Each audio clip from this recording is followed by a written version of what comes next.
Hi everyone दोस्तों। तो मैं आपका फिर से स्वागत करता हूं अपने एक और वीडियो में। तो मैं आज आपको पढ़ाऊंगा कृषि, जो भूगोल का चौथा चैप्टर है।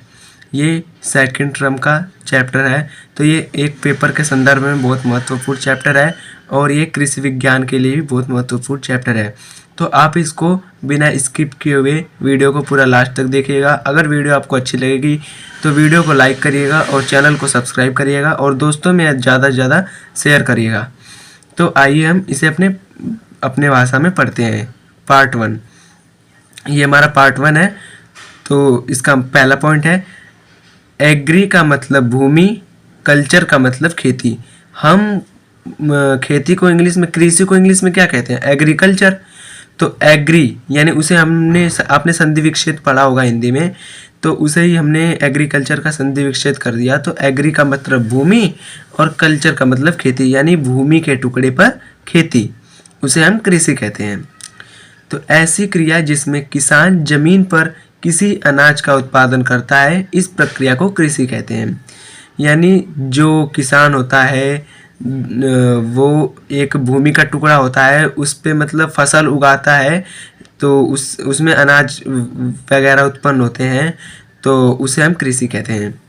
कृषि के प्रकार: प्रारंभिक जीवन निर्वाह कृषि और गहन जीविका कृषि, और तीसरा है इसका वाणिज्य कृषि और रोपण कृषि। तो आइए हम इसे एक एक करके पूरा डिटेल से पढ़ते हैं। तो हमारा पहला क्या था? प्रारंभिक जीवन निर्वाह कृषि। तो ऐसी खेती से केवल इतनी उपज हो सकती है जिससे उसके परिवार का पेट भर जाए, और उसे प्रारंभिक जीविका निर्वाह कृषि कहते हैं। यानी जो इस कृषि में बस यही हो सकता है कि वो जो किसान है वो अपने भूमि के टुकड़े पर फसल को उगा रहा है, और बस उस फसल पे वो इतनी ही फसल उस खेती पे इतनी ही फसल उगा पा रहा है जिससे वो अपना पेट भर ले रहा है और अगले बार उगाने के लिए अनाज बचा पा रहा है। इसे हम प्रारंभिक जीवन जीविका निर्वाह कृषि कहते हैं, और इसमें बेचने के लिए कुछ नहीं बच पा रहा है उसके पास। तो अब हमारा सेकंड है कर्तन दहन कृषि।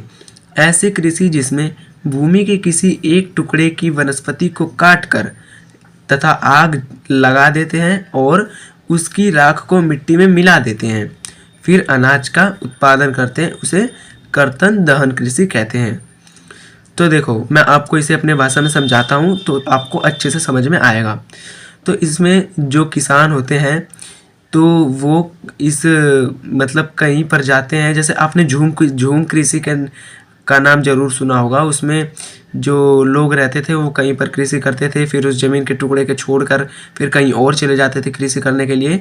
तो वैसा इसमें भी है कर्तन दहन कृषि में कि जो एक किसान होता है वो कहीं जंगल है और उस जंगल के पेड़ों को वहाँ से काट देता है, और जो काटता है जो उसकी पत्ती वगैरह होती है उन्हें जला के उसी मिट्टी में मिला देता है, और राख को मिलाने से ना मिट्टी की उर्वरता बढ़ जाती है, उर्वरता क्षमता बढ़ जाती है। तो और फिर वहाँ पर अपनी खेती करता है जिससे अनाज उत्पन्न होते हैं, उसे हम कर्तन दहन प्रणाली कहते हैं। और देखो, और इसे हम ना एक घुमंतु कृषि भी कहते हैं। इसे अलग अलग राज्यों में अलग अलग नाम से जाना जाता है। तो देखो, हमारा इसमें है झूम। ये सबसे पहला है और ये काफ़ी फेमस भी है और पेपर में पूछा भी जाता है झूम का। तो जो झूम कृषि है इसे हम असम में, मेघालय में, मिजोरम, नागालैंड और उत्तर प्रदेश, बिहार आदि अनेक जगहों पे हम इसे झूम के नाम से जानते हैं। और पामलू, इसे हम मणिपुर में पामलू के नाम से जानते हैं। कर्तन और दहन कृषि को हम इसे हम घुमंतु कृषि एक तरीके से कह सकते हैं। और दीपा, इसे हम बस्तर, छत्तीसगढ़ का जिला और अंडमान निकोबार द्वीप समूह पर जानते हैं, नाम से जाना जाता है। और बेबर या दहिया, इसे हम मध्य प्रदेश में के नाम से जानते हैं। और पेडू या पेड़ा, ये आंध्र प्रदेश में जानी जाती है। और पामादावी, कोमना, ये मतलब जितने भी है ना ये आपको याद कर लेना है, क्योंकि ये इंडिया में है और इंडिया में ही अनेक अनेक नामों से जानी जाती है। तो ये आपको पेपर में एमसीक्यू में पूछ लिया जाएगा, तो आप इसे याद रखेगा तो आपके लिए अच्छा रहेगा। तो इसका है पामादावी, कोमन या बरिगा, इसे हम उड़ीसा में इसे इस नाम से जानते हैं। कुमारा पश्चिमी घाट में, और बालरे या बाल्टरे दक्षिण पूर्वी राजस्थान और खी हिमालय में। तो हमारा आगे है जो थर्ड नंबर का है वो है गहन जीविका कृषि। इस कृषि में बड़े भूभाग पर खेती करना और मतलब सघन आबादी वाले क्षेत्र में होती है, जैसे उत्तर प्रदेश है, बिहार है, उसे गहन जीविका कृषि कहते हैं। तो उत्तर प्रदेश जनसंख्या के मामले में बहुत ज़्यादा है और बिहार में भी काफ़ी जनसंख्या है। तो जो उत्तर प्रदेश और बिहार में खेती होती है ना, वो एक गहन जीविका कृषि होती है। इसमें आपकी एक अच्छी उपज हो जाती है और आप अनाज को बेच के पैसे भी ले सकते हैं और अगली बार खेती करने के लिए अनाज भी बचा सकते हैं। और वाणिज्य कृषि, वाणिज्य का मतलब ये आप लोग को मैं बता दूं कि वाणिज्य का मतलब ही व्यापार होता है। तो जब खेती का मुख्य उद्देश्य पैदावार की बिक्री करना हो तो उसे वाणिज्य कृषि कहते हैं। बिक्री यानी किसी को बेचना, व्यापार करना। तो इसका उद्देश्य यानी जो आप खेती कर रहे हैं उसका हमने एक उद्देश्य ही यही रख रखा है कि जो इस खेती से अनाज उत्पन्न होगा उसको हम मतलब बेच देंगे और अपने लिए किसी और भूमि के टुकड़े से अपना जो घर का खर्चा है वो चलाएंगे। तो आपको आई होप आपको कृषि के प्रकार समझ में आ गए होंगे। तो आइए हम आगे देखते हैं। और मैंने आपको पहले बताया था कि वाणिज्य का मतलब होता है व्यापार। तो देखो यहाँ मैंने लिख भी रखा है कि इस कृषि को व्यापारिक कृषि भी कहा जाता है।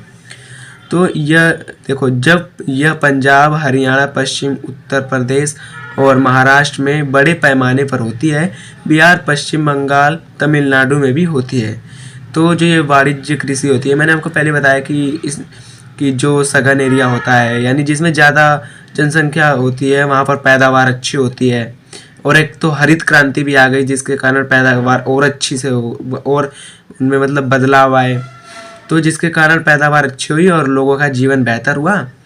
तो जो हमारी व्यापारिक कृषि होती है वो इन देशों में ज़्यादा होती है और ये एमसीक्यू में ज़रूर पूछा जाता है, तो आप इसे याद रखिएगा। तो हमारी एक और प्रकार की कृषि है जिसे हम रोपण कृषि कहते हैं।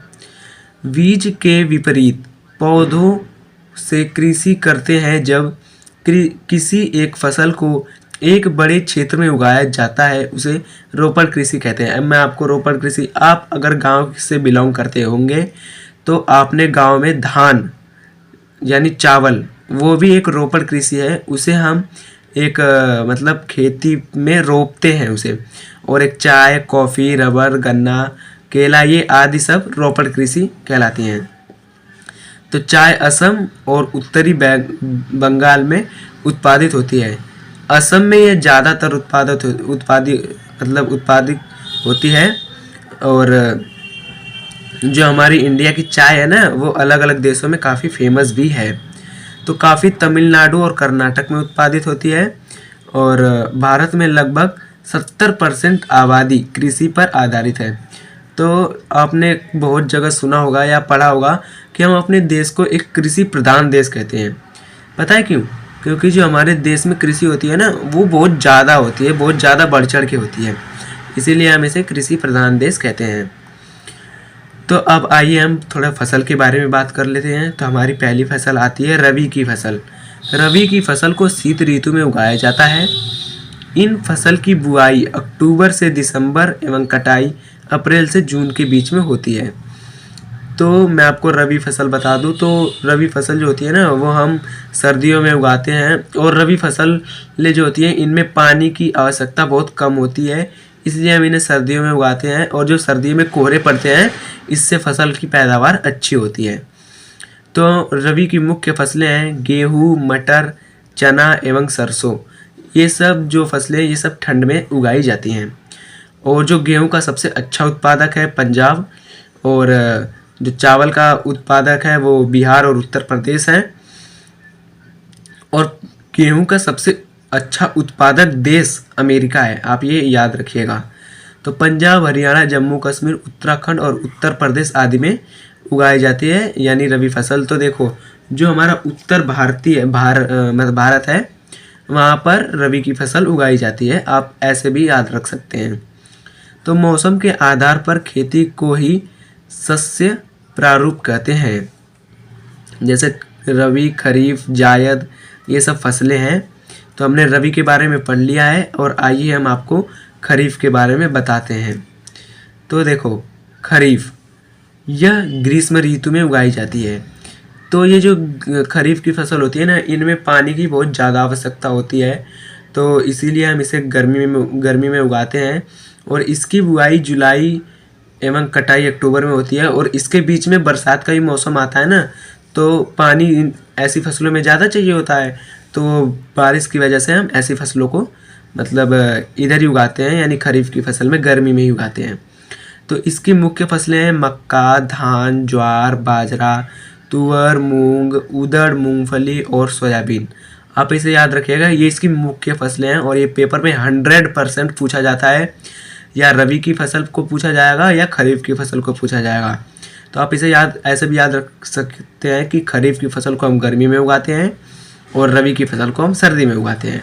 तो हमारी एक जो हमारा आगे है जिसे हम कहते हैं जायद की फसल।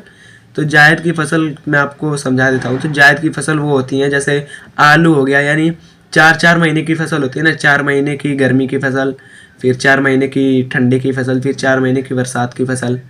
तो वैसे ही होता है, जैसे 4 महीने रबी हुई, 4 महीने खरीफ, 4 महीने जायद। तो आलू की फसल हुई या भिंडी वगैरह वगैरह, वो सब हमारे जायद फसल कहलाती हैं। तो ये पेपर में ज़्यादा नहीं पूछा जाता है, ज़्यादा रबी और खरीफ इम्पोर्टेंट है। तो हमारा आगे है, इसमें हरित क्रांति M.S. स्वामीनाथन द्वारा दी गई थी।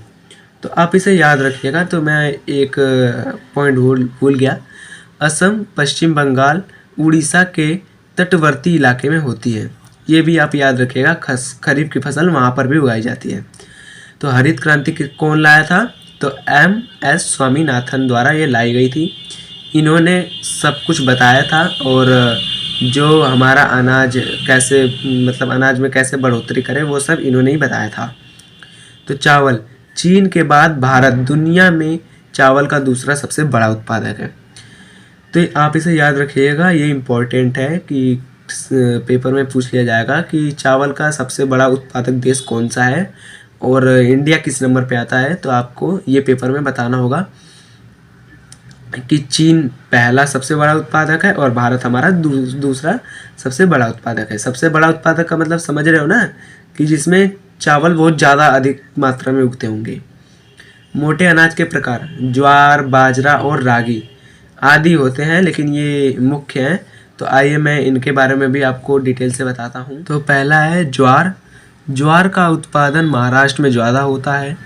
और बाजरा दूसरा है। बाजरा को बलुई और उथली काली मिट्टी में उगाया जाता है। और राजस्थान बाजरे का सबसे बड़ा मतलब उत्पादक है। तो राजस्थान में कौन सी मिट्टी पाई जाती है, आपको ये कमेंट बॉक्स में बताना है, क्योंकि 100 में से ज़्यादातर जो बच्चे पढ़ते होंगे, कुछ जो बहुत कम भी पढ़ते होंगे ना, उसे भी पता होगा कि राजस्थान में कौन सी मिट्टी पाई जाती है। तो इसका कमेंट बॉक्स में आंसर देना ना भूलिएगा। तो और मैं आपको बता दूं तो महाराष्ट्र में जो होती है वो काली मिट्टी पाई जाती है, मैंने आपको बता दिया। लेकिन राजस्थान में कौन सी पाई जाती है ये आपको ज़रूर बताना है कमेंट बॉक्स में, ये आपका होमवर्क है। और आगे है रागी। रागी के उत्पादन में महाराष्ट्र पहले स्थान पर, तमिलनाडु दूसरे स्थान पर है। आप इसे याद रखिएगा कि जो रागी है वो हमारी जो हमारी रागी फसल है उसका पहला उत्पादक कौन है और दूसरा उत्पादक कौन है। और मक्का है, यह पुरानी जलोढ़ मिट्टी में उगाई जाती है। तो कुछ बच्चों को पता नहीं होगा तो मैं बता देता हूँ। जो जलोढ़ मृदा होती है ना, मृदा यानी मिट्टी को हम मृदा कहते हैं। तो जो जलोढ़ मृदा होती है ये हमारी उत्तर पूर्वी जो भारत है वहाँ पाई जाती है, जिसमें ज़्यादा बड़ी बड़ी नदियाँ होती हैं वहाँ पाई जाती है। और भारत की मुख्य फसलें गेहूँ, धान, ज्वार, बाजरा, रावी, मक्का ये सब है। और भारत का सबसे ज़्यादा गेहूँ का उत्पादन पंजाब है। और विश्व का सबसे ज़्यादा मैंने आपको पहले बताया था क्या है, अमेरिका है। और विश्व में भारत में सबसे ज़्यादा दाल उगाई जाती है। तो दाल का तो पहला सबसे बड़ा उत्पादक है। और जो चावल का सेकंड सबसे बड़ा उत्पादक है। आप इसे याद रखिएगा, ये पेपर में इम्पोर्टेंट है। तो आपको इसका आंसर देना नहीं भूलना है। मैं आपको एक बार नहीं 3-4 बार रिपीट भी कर रहा हूँ कि इसका आंसर आप दीजिएगा, तभी आपको थोड़ा इंटरेस्ट आएगा पढ़ने में। तो आज हम इतना ही पढ़ेंगे और ये हमारा था पार्ट 1 जो ख़त्म होता है। तो कैसे लगी आपको ये वीडियो, आपको ये कमेंट बॉक्स में बताना है। तो अगर वीडियो अच्छी लगी हो तो वीडियो को लाइक करिएगा और चैनल को सब्सक्राइब करिएगा तथा बेल आइकन को भी प्रेस कर लीजिएगा, ताकि मैं अगर कोई और वीडियो अपलोड करूं तो सबसे पहले नोटिफिकेशन आपको मिले और आप मेरे वीडियो को देख सकें। और अपने दोस्तों में ज़्यादा से ज़्यादा शेयर करिएगा। तो मिलेंगे आपसे अपनी अगली वीडियो में, तब तक के लिए बाय बाय।